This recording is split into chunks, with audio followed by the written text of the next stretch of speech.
texto que les he preparado es, en cierto modo, un resumen de algo mucho más extenso que publiqué alrededor de hace 3 años en el periódico El País y que luego fue incluido en mi libro de ensayos Cogitus Interruptus. Este ensayo largo se titulaba Nuestra cultura. Era un análisis sectorial, punto por punto, de esta situación cultural que atraviesa España. A juzgar por la prensa y las instancias oficiales, la literatura española vive momentos de esplendor. El número de publicaciones no cesa de aumentar y los suplementos de los grandes periódicos celebran semanalmente la aparición de obras maestras. Una propaganda estrepitosa promueve a los autores de determinadas cuadras editoriales y los levanta hasta los cuernos de la luna. Vivimos, pues, en el mejor de los mundos. ¿Quién sabe si en los inicios de un nuevo siglo de oro? Pero este cuadro optimista y luminoso encubre una realidad que dista mucho de serlo. El nivel de la enseñanza de humanidades ha descendido de forma dramática en los últimos 15 años. Muchos estudiantes del preuniversitario ignoran los rudimentos de la filosofía y las obras de nuestros clásicos. El número de lectores disminuye y la propuesta gubernamental del precio único para los libros de texto amenaza con acabar con las pequeñas librerías especializadas en las que se abastecen los lectores asiduos y fieles. La calidad es eclipsada por el griterío de la propaganda y la imagen icónica del escritor avasalla a la propuesta literaria del libro. La crítica confunde el producto editorial con el texto literario y ensalza a menudo el primero en detrimento del último. Mas ¿para qué seguir?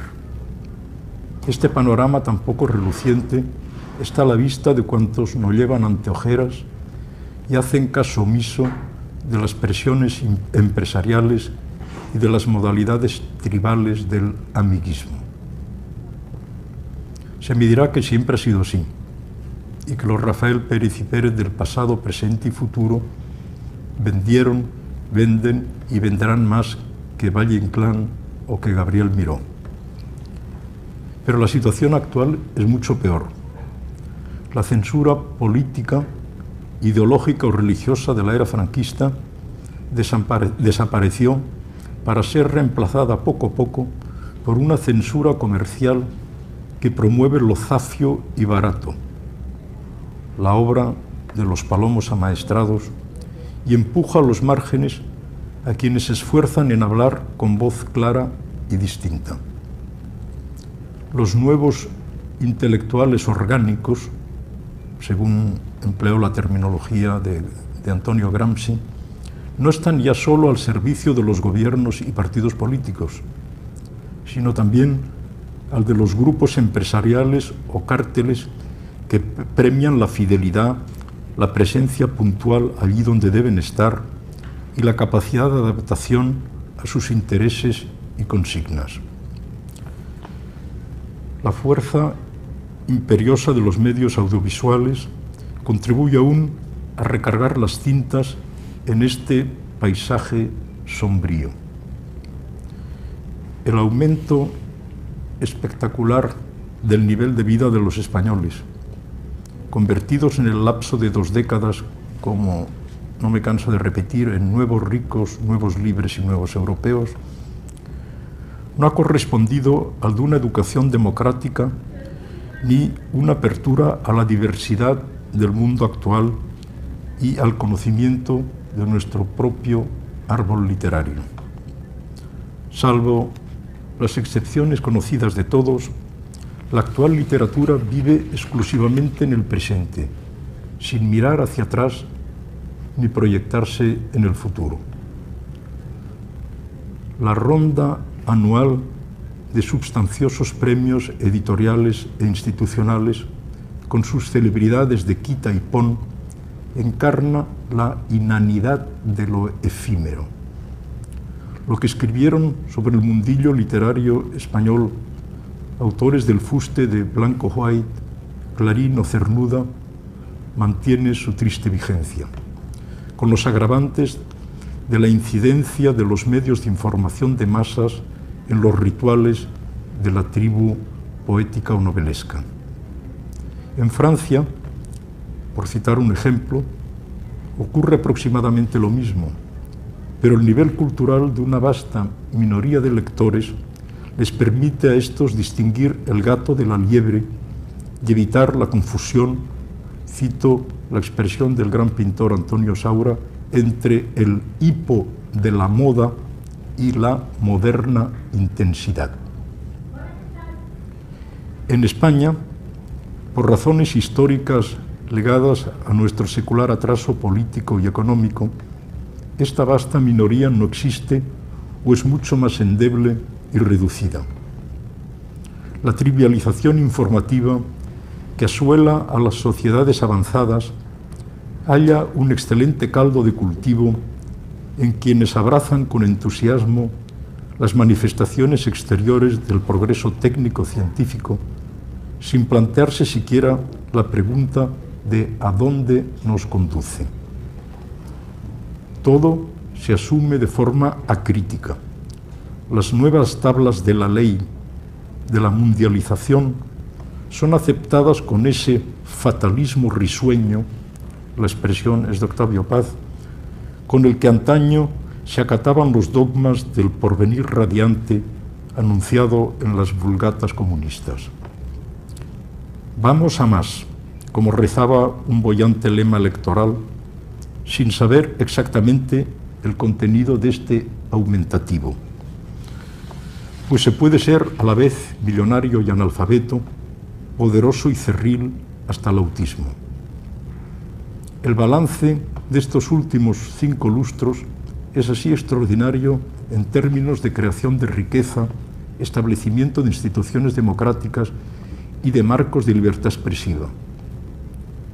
Pero todo ello oculta la ignorancia del pasado y sus errores, la falta de una cultura ética, la vacuidad de la vida literaria, el retorno a la violencia ultranacionalista en el País Vasco y las manifestaciones de odio al inmigrante en determinadas zonas de Cataluña, Murcia y Andalucía. De la enseñanza de una historia centralista y monocorde, conforme a los mitos y dogmas del nacionalcatolicismo, hemos pasado a la resurrección, o por mejor decir, invención de historias periféricas, clónicas e igualmente míticas.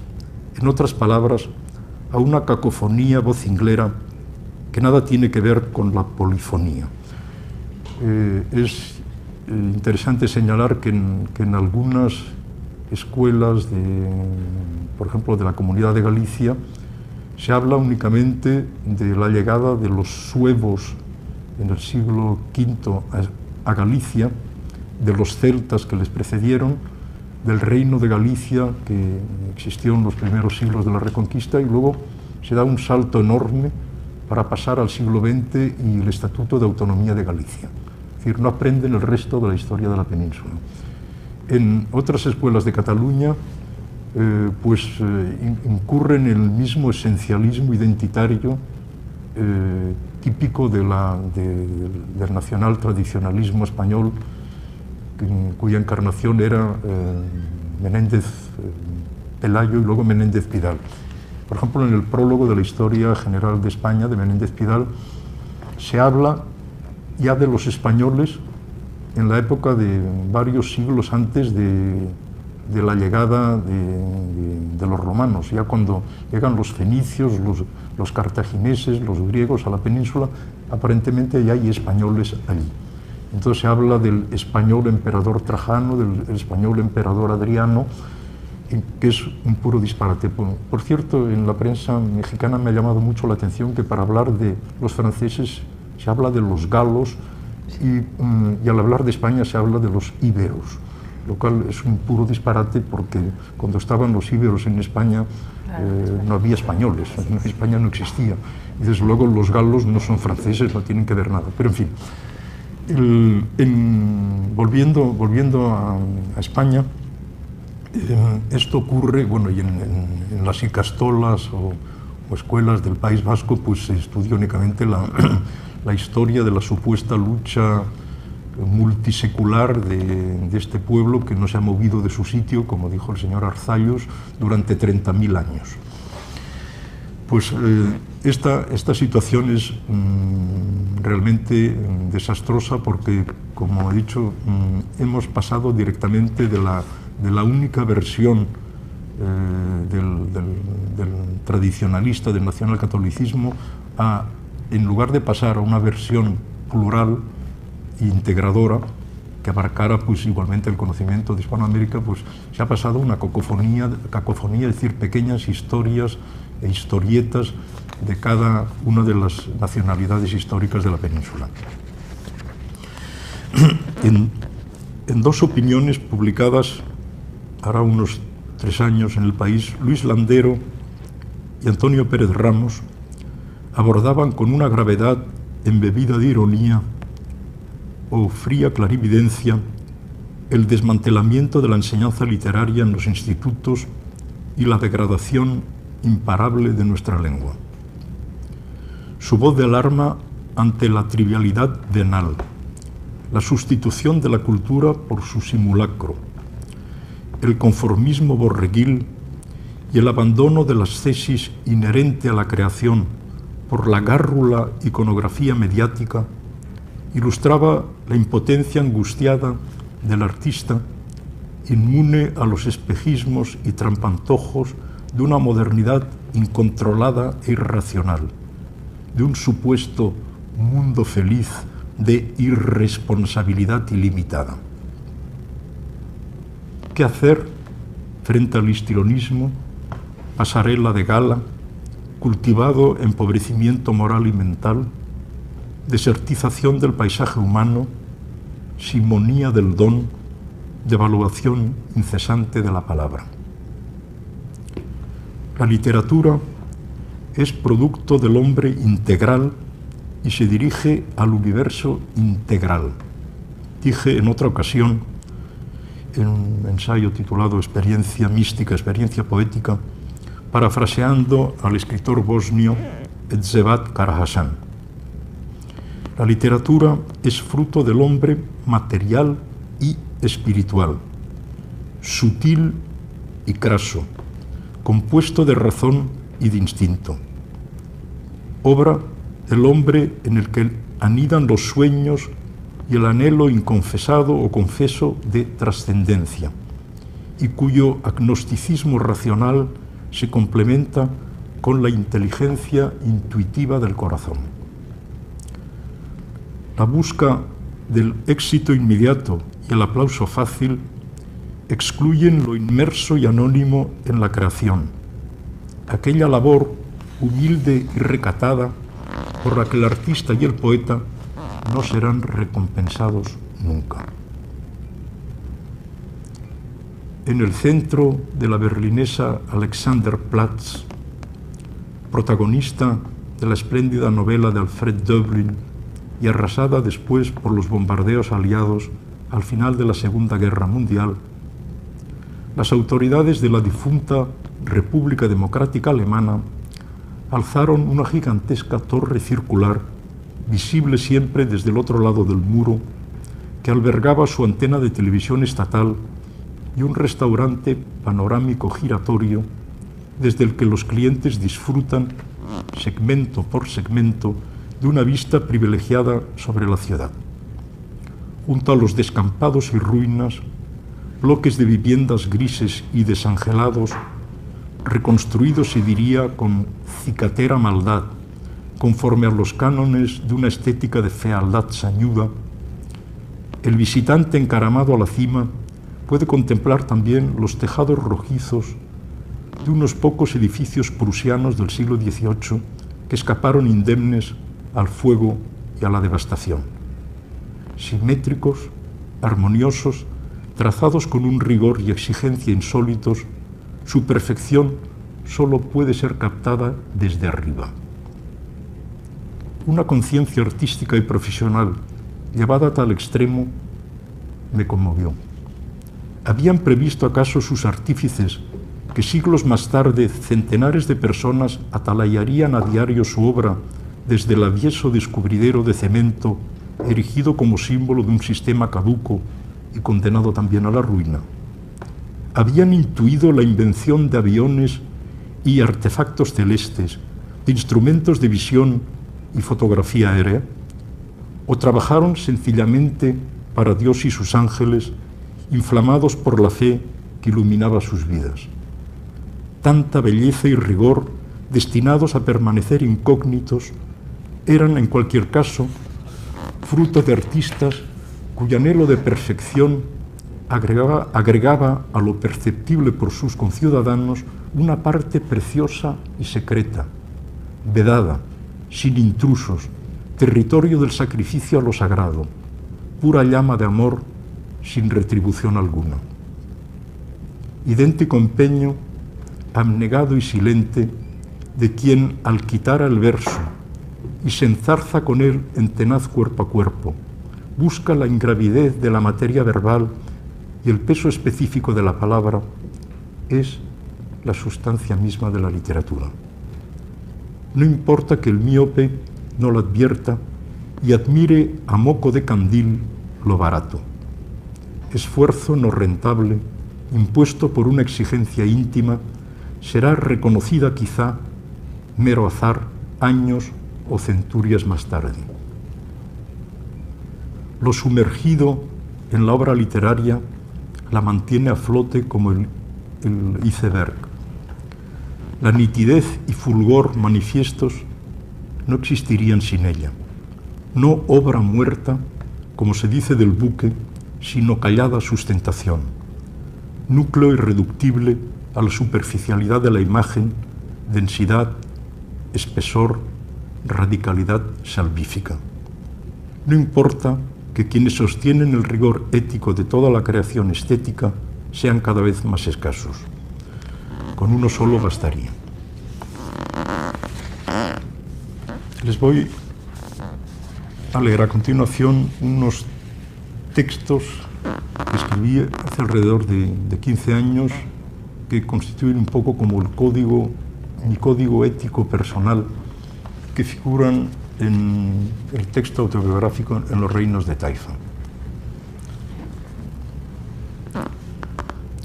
A partir de cierta edad, el individuo aprende a despojarse de lo que es secundario o accidental para circunscribirse a aquellas zonas de experiencia que le proporcionan mayor placer y emoción. Escritura, sexo y amor configurarán en adelante tu territorio más profundo y auténtico. Lo demás es un pobre sucedáneo de ellos, del que un principio elemental de economía puramente egoísta te aconseja prescindir y, en consecuencia, prescindirás por completo. Como advertirás con tu propio ejemplo, quien aspira a convertirse en personaje sacrifica su verdad más íntima a una imagen, al perfil exterior. La gracia literaria es un fenómeno aleatorio y sutil y suele vengarse de quienes corren tras el reconocimiento, alejándose de ellos y abandonándolos. Desde tu solitaria atalaya asistirás durante años a numerosos ejemplos de desertización literaria y moral, ese proceso de autorrepresentación del escritor que, a causa de su infidelidad a lo más genuino y medular de sí mismo, acaba por perder, sin saber cómo, su prístino estado de gracia. Otro texto incluido en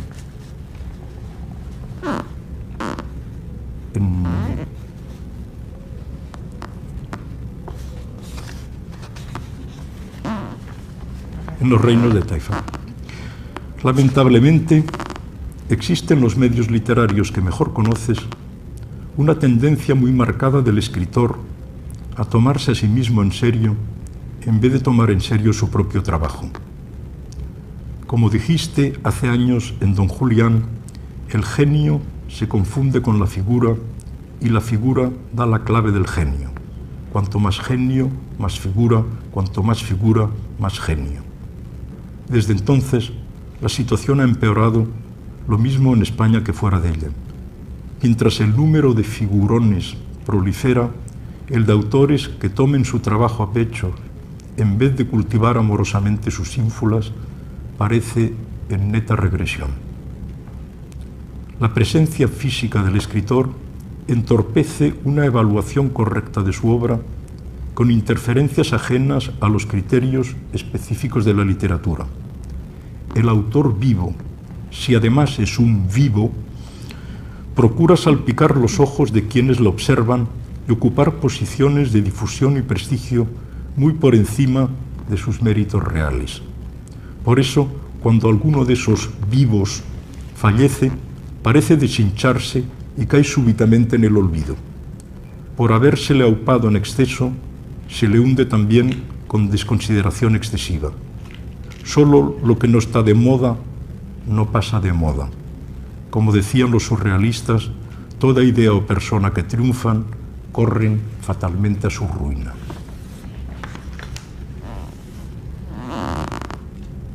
Como no te cansas de decir, la única moral del escritor, frente a la que no cabe recurso alguno, será devolver a la comunidad literario-lingüística a la que pertenece una escritura nueva y personal, distinta en todo caso de la que existía y recibió de ella en el momento de emprender su tarea. Trabajar en lo ya hecho, seguir modelos aceptados, es condenarse a la parvedad e insignificancia por mucho que el escritor consiga así el aplauso del público. La obra de quien no innova podría no existir sin que su desaparición afectara en nada el desenvolvimiento de su cultura. Dar forma narrativa o poética a las ideas comunes de la época, libertad, justicia, progreso, igualdad de razas y sexos, etc., carece de interés artístico si el autor, al hacerlo, no les tiende simultáneamente una trampa, no las ceba con pólvora o dinamita. Todas las ideas, aun las más respetables, son monedas de dos caras y el escritor que no lo advierte, en vez de actuar en la realidad, opera en su fotografía. La empresa novelesca, tal como la concibes, es una aventura, decir lo aún no dicho, explorar las virtualidades del lenguaje, lanzarse a la conquista de nuevos ámbitos expresivos. Escribir una novela es dar un salto a lo desconocido, aterrizar en un lugar insospechado por el autor al arrojarse al vacío sin red ni paracaídas. Cuando se domina una técnica o se ha llegado al final de una experiencia, hay que dejarlas en busca de lo que se ignora. En el campo del arte y la literatura valen menos 100 pájaros en mano que el que para encanto y tortura nuestros, versátil, inspirado, ligero, sigue volando. La literatura extiende el campo de nuestra visión y experiencia. Se opone a cuanto reduce o anestesia nuestras virtualidades perceptivas. Nos condiciona cultural, ideológica y sexualmente. Nos lava el cerebro y embota los sentidos. Frente al discurso, el contradiscurso.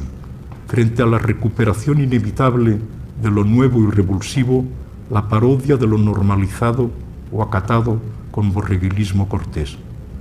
Como Bouvard y Pécuchet, traza un inventario de las ideas comunes del día y reactualiza, burlona, el mapa universal de la idiotez. He dicho.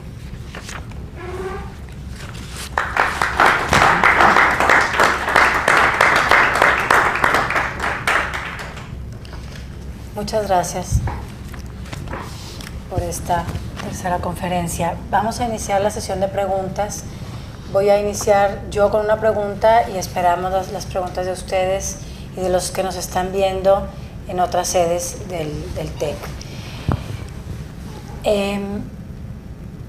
Dentro de su código de ética, como escritor, está devolver a la comunidad lingüística una escritura nueva y personal, lanzarse a la conquista de nuevos espacios, pero también apelar a una tradición. Y esa es la pregunta que yo le quiero hacer. Esta tensión entre tradición y ruptura, que es evidente en textos tan grandes como El Quijote, como La Regenta, o como muchas de sus novelas. Usted habla también de este panorama sombrío en donde está una ignorancia del pasado. Entonces, ¿cómo en su labor de escritor se enfrentan esta tradición y este romper con ella? Para mí son dos cosas que van ligadas. Es decir, para romper con una tradición hay que conocerla. O sea, el problema es que no se conoce la tradición. Y hay que tener un conocimiento cabal de ella para enfrentarse y hacer un poco lo que hizo Cervantes con toda la literatura de su época. Es decir, para mí va ligado indisolublemente el conocimiento de la tradición con la necesidad, en ciertos casos, de transgredirla, de añadir elementos nuevos, de rectificar, es decir, cuanto mayor sea el conocimiento de lo que constituye, de lo que yo llamo el árbol de la literatura, mayor posibilidad hay de juego del escritor para corregir esta tradición, enfrentarse a ella, etc. Son dos actividades complementarias. Lo dramático es el desconocimiento de la propia tradición. Y por regla general los autores comerciales que triunfan pues conocen simplemente los modelos literarios de los bestsellers españoles o extranjeros y se dedican a repetir lo consabido. Por esto la labor de quien realiza algo nuevo es siempre una labor ingrata, porque requiere un esfuerzo de creación, exige al lector algo que el lector adocenado le cuesta admitir, es decir, se enfrenta a una multitud de obstáculos que cada vez es mayor. Muy bien. Hay una frase, bueno, usted habla también de la relectura y sus novelas exigen una o dos o varias lecturas, pero por ejemplo, esta sola frase que me llama muchísimo la atención por el trabajo que hace usted con el lenguaje, bueno, y dice, por ejemplo, está mirando el paisaje desolado y dice, la oscuridad se había abalanzado con avidez vultúrida a los últimos reductos de la penumbra. Es decir, la oscuridad se vuelve en este terreno desierto como un cebo para atrapar a las víctimas. Pero usted no lo dice con anocheció y se puso peligroso. Hay este trabajo con el lenguaje que exige una, dos, tres lecturas y que nos va abriendo otros panoramas a medida que vamos leyendo. Pero sí ha de ser, es decir, si lee la diferencia entre una página de William Faulkner o la de cualquier novelista, pues te das cuenta del enorme trabajo de creación que hay en cada frase. Es decir, a veces es necesario, según las exigencias del texto, expresarse de la forma más sencilla y llana. En otros momentos, al revés, hay que trabajar mucho el idioma en términos de creación poética. El caso extremo en nuestra poesía pues sería el de un autor como Góngora, que todo, no hay un solo verso que no sea un trabajo del idioma que ilumina y que a la vez oculta la realidad, porque son las dos cosas. Por ejemplo, en su novelística hay un cambio en el que, por ejemplo, en la reivindicación del Conde Don Julián está este trabajo con el lenguaje en donde pues es mucho más difícil y mucho más hermético. Vemos, por ejemplo, en el sitio de los sitios, pues mayor facilidad, pero la difícil facilidad, en donde también hay mucho trabajo con el lenguaje. Bueno, el caso es distinto porque es la complejidad del texto. La complejidad del lenguaje ha sido sustituida en este caso por la complejidad del texto. La tendencia general de mis últimos libros es pasar digamos, del lenguaje difícil que hallamos en Don Julián o en Juan sin tierra, o incluso en las virtudes del pájaro solitario, puesto que se trata a menudo de unas referencias al lenguaje de los místicos españoles, San Juan de la Cruz sobre todo, pero igualmente Santa Teresa y Miguel de Molinos. Claro, el referirse a este lenguaje exige un esfuerzo, una emulación terrible. Por ejemplo, yo le voy a contar dos experiencias de dos novelas distintas. En Las virtudes del pájaro solitario, lo que vertebra la obra es un homenaje a San Juan de la Cruz. Es alguien que está contagiado, contaminado, y poco a poco se ve reducido a la agonía. No sabe si es un hospital psiquiátrico, si es una clínica, si es una mazmorra, un personaje que se identifica con San Juan de la Cruz.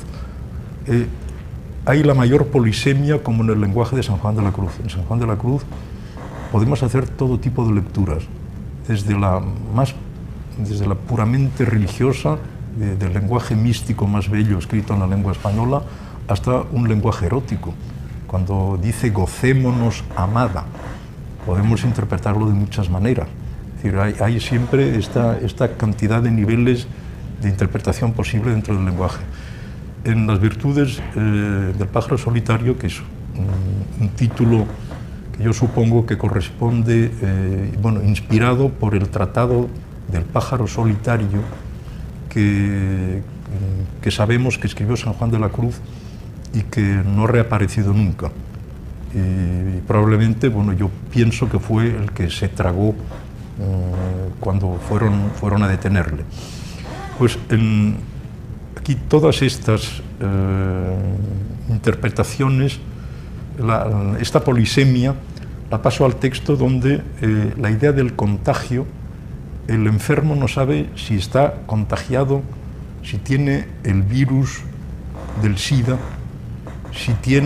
si ha sido contagiado por sus lecturas, si no es de sangre limpia como era en la época de San Juan de la Cruz, donde el tener sangre manchada, es decir, mezclada ya fuese de sangre judía o de sangre mora, pues era tener la sangre manchada, era una contaminación, la contaminación ideológica. Es decir, que voy dando, el lector va dudando entre todas las interpretaciones posibles. Todo es posible porque esta idea de que lo ajeno contagia, de esta contaminación, juega con un papel fundamental para entender el texto. En otra novela, en La saga de los Marx, que es, digamos, como una parodia de todos los libros autobiográficos sobre un personaje, donde el escritor encargado de escribir una novela sobre la saga de los Marx comprueba al final del libro de que ha sido incapaz de escribirlo y que, pues allí me veía obligado a menudo a emplear y a citar frases de Marx. En el caso de San Juan de la Cruz, la belleza del idioma me contaminaba a mí y me obligaba a emular con una belleza semejante. En el caso de Marx, el problema era muy duro, porque Marx escribía de una forma, podemos decir, bastante terrible, y yo miraba la traducción inglesa o francesa o alemana de un párrafo que me interesaba, y cuando veía bien lo que él había dicho, entonces lo adaptaba a mi prosa, porque era imposible poner frases de Marx que hubiesen roto todo el ritmo de lectura. Entonces iba mejorando esta frase de Marx hasta darle un ritmo y una prosodia. Es decir, lo que en el caso de San Juan de la Cruz me ayudaba, en el caso de Marx me daba un trabajo enorme porque tenía que adaptarlo a la prosodia del libro. Nos llega una pregunta de Campus Saltillo, aquí muy cerca de Monterrey. Dice, hemos leído su novela El sitio de los sitios y me gustaría comentar sobre el proceso histórico, sobre la aniquilación del ser humano, este aspecto pavoroso presente en la literatura a través de los siglos. Bueno, el hombre es un ser racional e irracional a la vez, y siempre este afán de destrucción y de muerte pues es tan antiguo como se remonta desde que irrumpe la especie humana, y yo creo que prolonga pues dentro de la escala que va del animal al hombre. Es obvio que siempre ha existido, siempre ha habido guerras, hay guerras y habrá guerras. No creo en la posibilidad de mejor. Es decir, yo era un niño durante la Guerra Civil Española, allí se manifestó este odio real, porque siempre la guerra civil es mucho más dura, encarnizada y sincera que la guerra con el enemigo. Normalmente cuando hay una guerra, pues digamos la Segunda Guerra Mundial, decían a los soldados franceses hay que defender la patria contra Alemania, o los soldados alemanes hay que invadir Polonia y tal, y la gente iba más o menos, algunos con fervor patriótico y otros con mucho menos, pero se veían obligados a hacer esta guerra. Mientras que la guerra civil, la idea de poder matar a tu vecino con el que no estás de acuerdo, esta sí que es una guerra sentida y voluntaria. La violencia de la Guerra Civil Española era el denunciar al vecino que no iba a misa o que había votado por la República para que lo vieran allí, lo ejecutaran y lo fusilaran. Entonces, si se publicaran todos los archivos de denuncia que existían en aquellos años, sería aterrador. A mí me pasaron una serie de cartas de una determinada región española y me consultaron y dije, esto no se puede publicar, porque si se publican se volverán otra vez a matar. Son gente que vive en el mismo pueblo y que secretamente denunciaban al vecino. Entonces esta guerra íntima es lo que dio el salvajismo en la guerra de Bosnia y Herzegovina.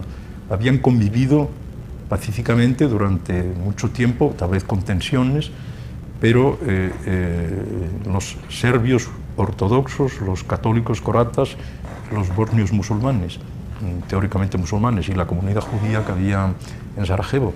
Y de repente basta una predicación enloquecida como la de Karadzic y la de Milosevic para resucitar fantasmas del pasado y convertir a tu vecino en un enemigo mortal. Este es el cuento que yo introduzco allí del enemigo mortal. El enemigo mortal es precisamente el que te está buscando. A mí hubo una historia que me impresionó mucho. El caudillo y criminal de guerra Karadzic, el jefe de las milicias ultranacionalistas serbias, es un poeta.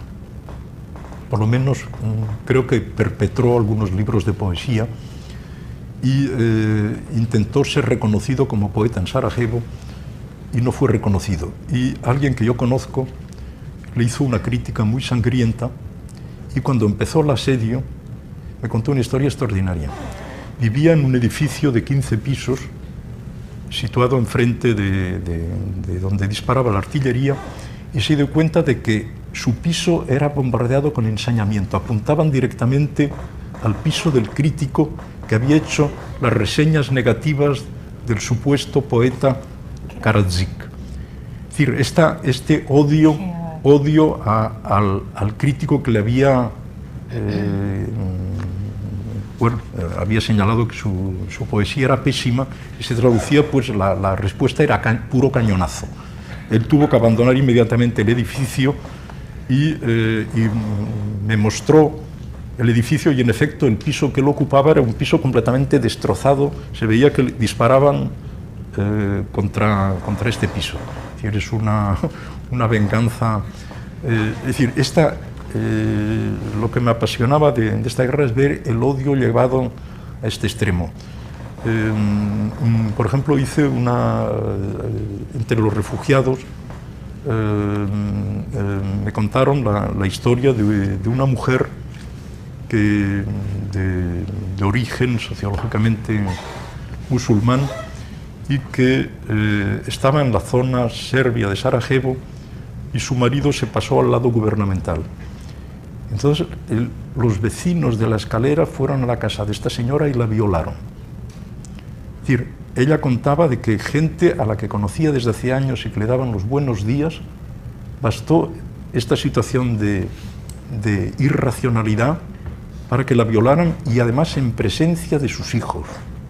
Es decir, estos episodios de salvajismo que ocurrían, bueno, te hacen dudar de todo y precisamente está inscrito todo esto en filigrana dentro del texto de la novela. Claro. Hay que tener presente esta realidad para entender también plenamente lo que yo quiero decir en el libro. Bueno, y sobre todo, por ejemplo, está la historia del enemigo mortal, ¿verdad? Donde precisamente el personaje se ve asediado de tal manera que su espacio vital se reduce a un mínimo. Esto era una realidad, era extraordinario porque los edificios que estaban enfrente de los francotiradores, pues se iba reduciendo el espacio. Es decir, tenían que ir, las habitaciones delanteras, como las del Hotel Holiday Inn, ya eran inutilizables, en un amasijo de ruinas, y tenías que irte refugiando en las habitaciones de detrás. Había episodios extraordinarios, por ejemplo, con una generosidad inolvidable, pues la Comunidad Europea dio a los sarajevitas semillas de zanahorias y de algunas hortalizas, y en los pisos deshabitados, a veces en el piso sexto, séptimo, la gente traía tierra con las manos, la ponía en los pisos y allí plantaba zanahorias o plantaba vegetales. Luego, en determinadas zonas tuvieron que abandonarlo porque los francotiradores sabían que en un momento dado iban a regar o iban a recoger las semillas y disparaban. Era la imagen del enemigo mortal, para mí respondía a una realidad, porque era la gente que disparaban desde el otro lado del río, a veces a 200 metros de distancia. Claro, y eso se repite en la novela. Bueno, el que mira en Sarajevo y bueno, le alcanza una bala, este personaje también, que es asediado por este enemigo anónimo, además, que no lo conoce, pero que lo quiere destruir. Y también la guerra interna aparece en este asedio al Distrito 2 de París, en donde justo hay esta violencia contra lo heterogéneo, contra lo plural. Y bueno, que además es muy, muy interesante ahí cómo no se denuncia, no se menciona, se esconde. Esta omisión aparece también en esta novela. Sí, bueno, yo imaginaba que en París podía ocurrir lo mismo, incluso en un barrio tan ejemplar como es el barrio del Sentier, que es un barrio donde yo he vivido durante decenas de años, y hay todo tipo de comunidades étnicas y nunca ha habido ningún choque, ninguna agresión, este milagro de la convivencia con lo diferente, con la gente de color distinto, de raza distinta, de cultura distinta, de religión distinta, es una conquista de la cultura extraordinaria, pero se puede romper de una forma brutal. En España tenemos el caso concreto, es decir, había la comunidad judeo-española estaba más o menos integrada dentro de los reinos de Castilla, etc. Es decir, bastó un predicador loco que sacara a relucir que eran los que habían matado a Jesucristo, y que la leyenda del Santo Niño de la Guardia devorado por unos judíos malvados, todo pura invención, todo eso, para que empezaran los pogromos, las persecuciones, los incendios de los barrios judíos, y todo terminó pues con la expulsión. Es decir, que a veces las formas de convivencia de un momento dado pueden derrumbarse con gran facilidad. Es decir, que esta idea de de la armonía o de la aceptación del otro, que pueda parecer sólida en algún momento, se desvanece por completo, es muy frágil. Es muy frágil. Es muy frágil, es decir, el concepto de ciudadanía de la Revolución Francesa realmente me parece el avance decisivo de la humanidad para el hecho de que podamos convivir gente de orígenes muy distintos y siendo todos iguales ante la ley.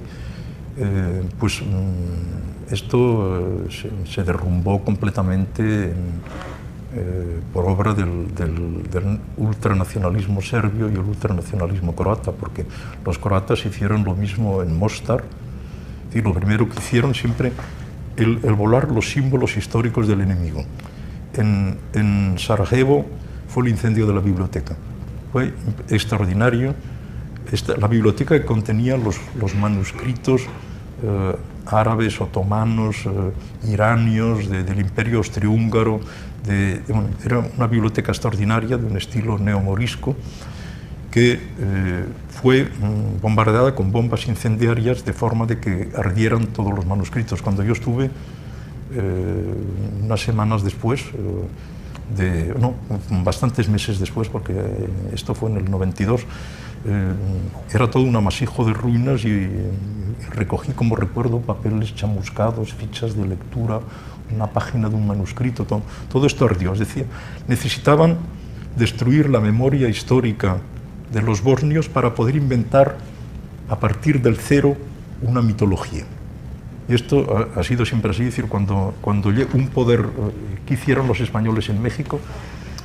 Al llegar arrasaron todos los monumentos incas y construyeron con ellos sus iglesias. Es decir, siempre la historia procede de este modo, se derrumba los monumentos, se destruye la memoria histórica y a partir de allí se construye algo nuevo.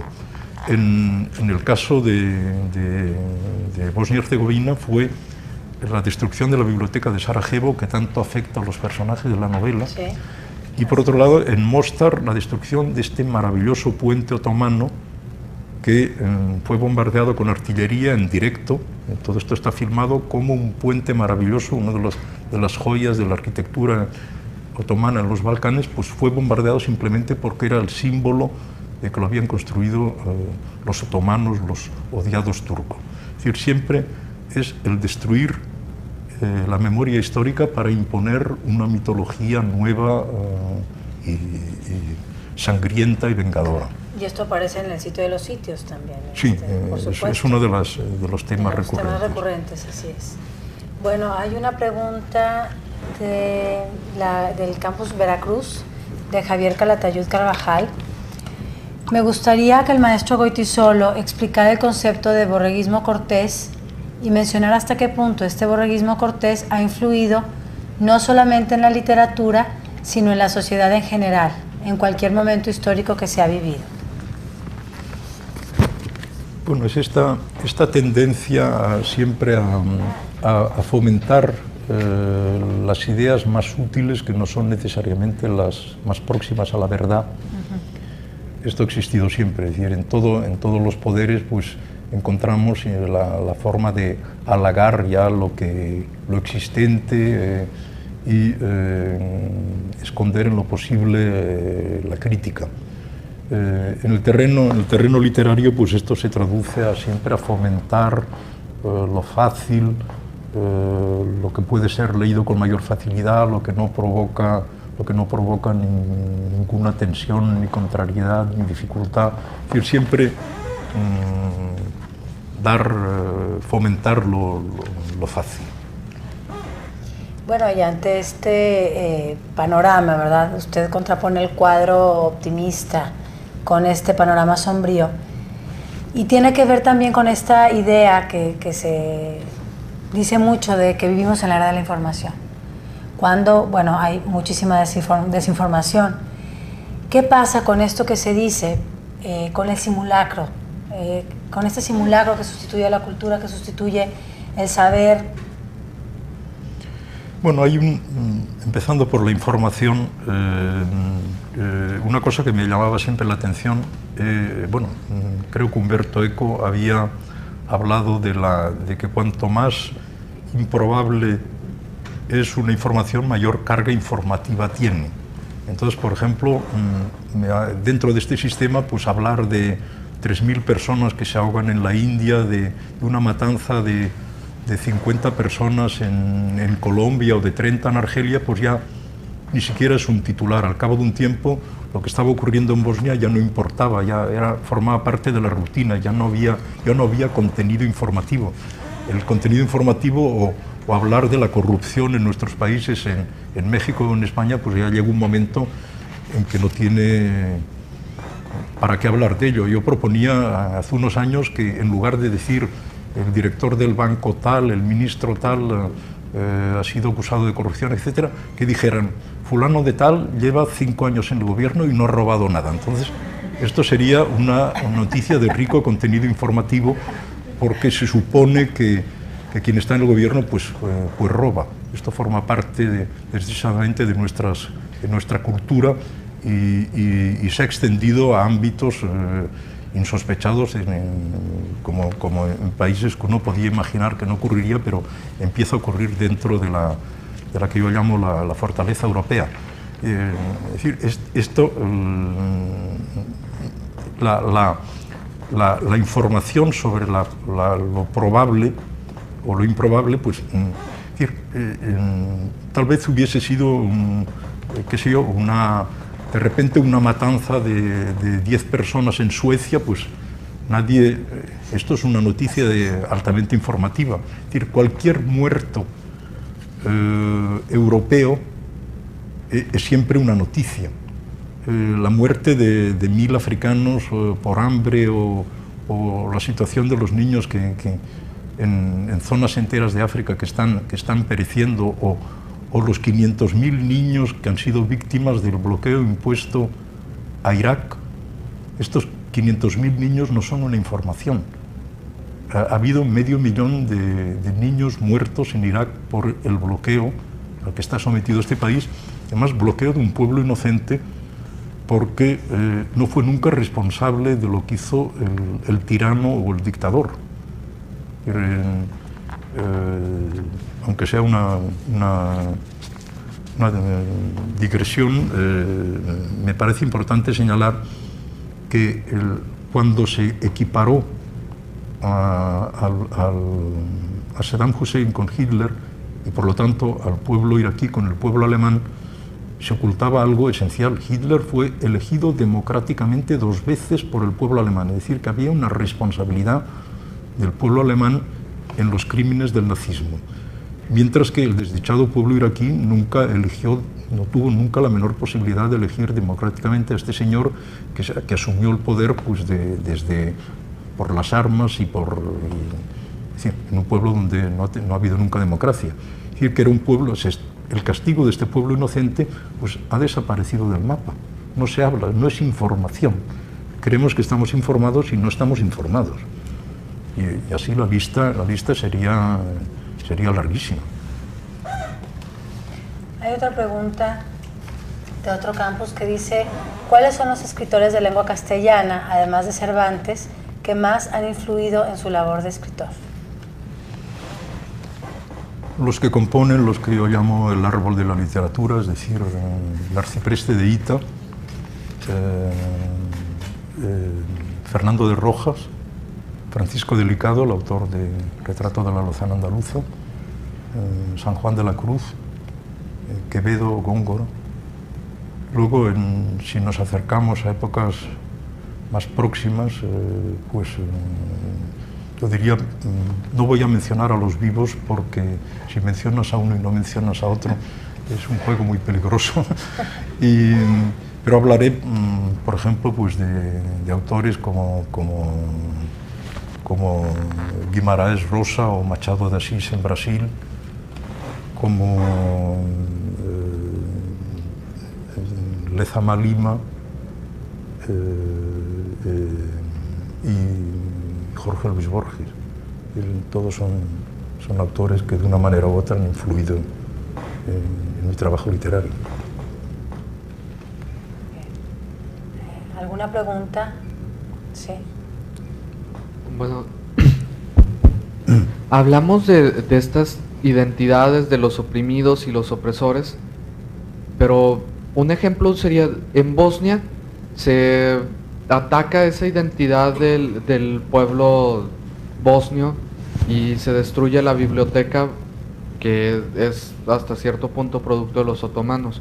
Luego, antes, cuando los otomanos entran a Grecia, destruyen el Partenón, le tiran de cañonazos.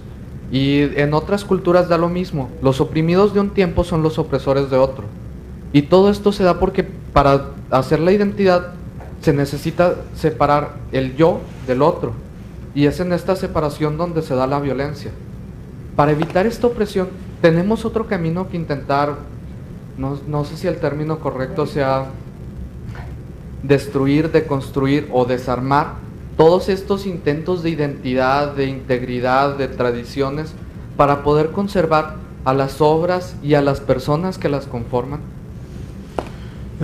Es un problema muy complejo, en efecto. Los invasores suelen actuar de esta manera, pero por ejemplo en la Grecia actual es imposible encontrar un monumento otomano. O sea, son cinco siglos o 6 siglos de conquista y uno no ha dejado la menor huella. Yo estuve, por ejemplo, en la isla de Chipre, que está dividida desde la intervención militar turca, cuando hubo la tentativa de golpe contra el arzobispo Macarios, y me llamó la atención de que cuando estuve en la zona de la República de Chipre, yo tenía una guía inglesa de la época de la presencia de los ingleses en la isla, y cuando buscaba una mezquita me encontraba que la mezquita había desaparecido y nadie me aclaraba, se había convertido en un parking. Es decir, esto se reproduce siempre frente a esto, pues encontramos gente, reyes de cultura y de apertura intelectual como Alfonso X el Sabio, que cuando el clero sevillano quiso destruir lo que es hoy la Giralda, él impidió que la destruyeran, dijo: conviértanla en iglesia, pero guárdenla. Es decir, si no llega a haber la intervención de Alfonso X el Sabio, la joya mayor de Sevilla no existiría. El clero la quería demoler. Es decir, que a veces hay un gobernante ilustrado, capaz de comprender y de apreciar el valor de un monumento, e impide la destrucción, pero la lógica destructiva, es decir, ¿qué altura intelectual tenían el señor Karadzic o el señor Milosevic o el señor Franco Tuđman, que era el caudillo croata? No tenían ninguna visión de la historia, ni ningún aprecio ni respeto a la memoria histórica.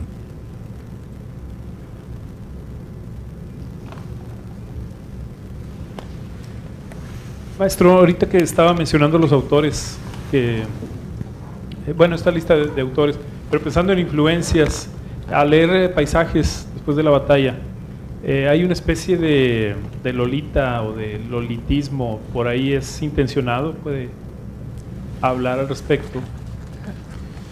Bueno, es más bien una referencia al autor de Alicia en el País de las Maravillas, que desempeña el personaje. Es una autobiografía grotesca en la que es un personaje dividido, que por un lado le gustan las niñas como al autor de Alicia en el País de las Maravillas. Hay una colección extraordinaria de fotos que él sacaba de niñas maravillosas, bellísimas. Afortunadamente era, digamos, una pasión intelectual, o sea que no hubo nunca un intento de violación ni estas cosas que suelen ocurrir en el caso de la pedofilia. No, era una manera de mostrar la complejidad del personaje dentro de un personaje complejo, dentro de un barrio complejo y de una ciudad compleja.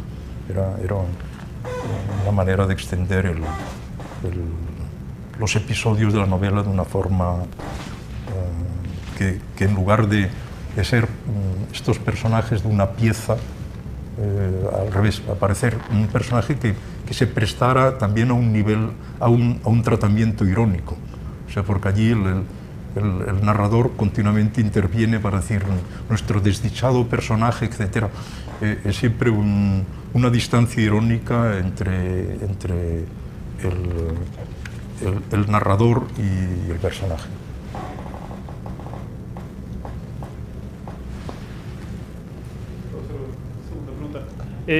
También se nota una afición por parte suya de lo sufí. Perdón, ¿de? Lo sufí, el sufismo, las danzas derviches. ¿Puede comentar al respecto? Bueno, ha habido como el misticismo de San Juan de la Cruz, me ha interesado mucho la mística árabe. Desdichadamente no conozco bien, fuera del Cantar de los Cantares, la tradición mística hebrea que por ejemplo, un gran poeta, José Ángel Valente, pues conocía bien. Pero me llamaba siempre la atención cómo la mística crea la relación entre la mística y la poética, y cómo el trance místico se traduce en determinados autores en una belleza poética extraordinaria. Esto me ha interesado, me ha fascinado siempre. Y hay determinados autores árabes, iranios, cuya lectura ha sido muy importante para mí como aventura literaria, no como aventura religiosa, sino como aventura puramente literaria. Además, hay en el caso concreto de esta novela, la referencia es a un grupo místico del Islam que llaman los malamatís, que viene de la palabra malama o censura, que es un grupo realmente interesante. Eran unos místicos que, para domeñar su orgullo y no sentirse perfectos, no sentirse que seguían, practicaban públicamente los vicios que eran más condenados por la sociedad. Por ejemplo, bebían vino en público, lo cual para el Islam es una infracción muy grave. Se entregaban a la sodomía. Es decir, y de esta forma, al ser despreciados, ellos cultivaban su pureza secreta. En una ocasión, en uno de los textos que escribí sobre Jean Genet, este escritor al que conocí muy bien, y que era un poco como el apóstol de la traición, del robo, de la homosexualidad, etc.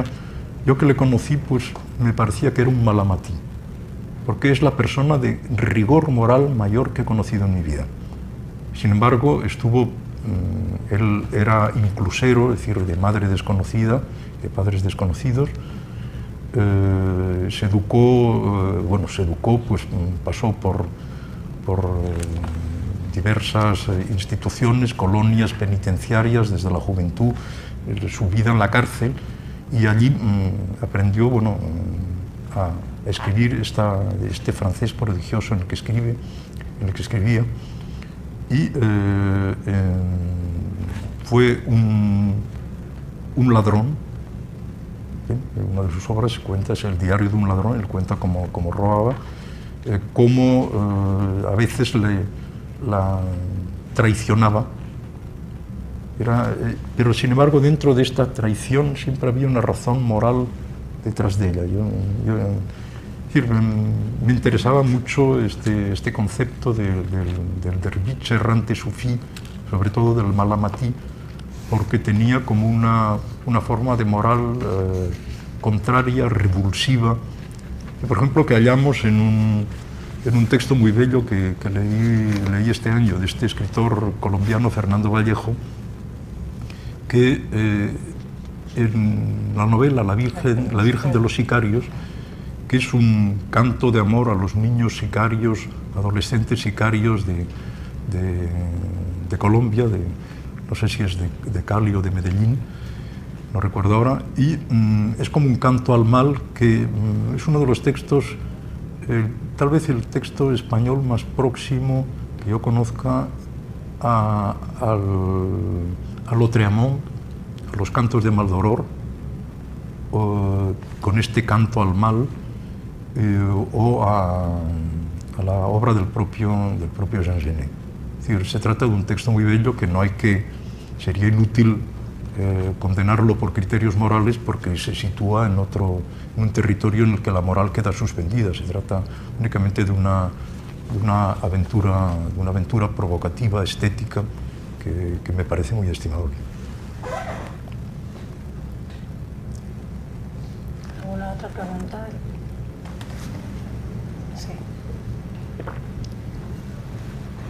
Maestro, yo he visto que, bueno, me he dado cuenta que cuando usted escribe, de alguna manera, su literatura es intencional. Es decir, siempre tiene algo que usted quiere decir, algo que usted quiere expresar.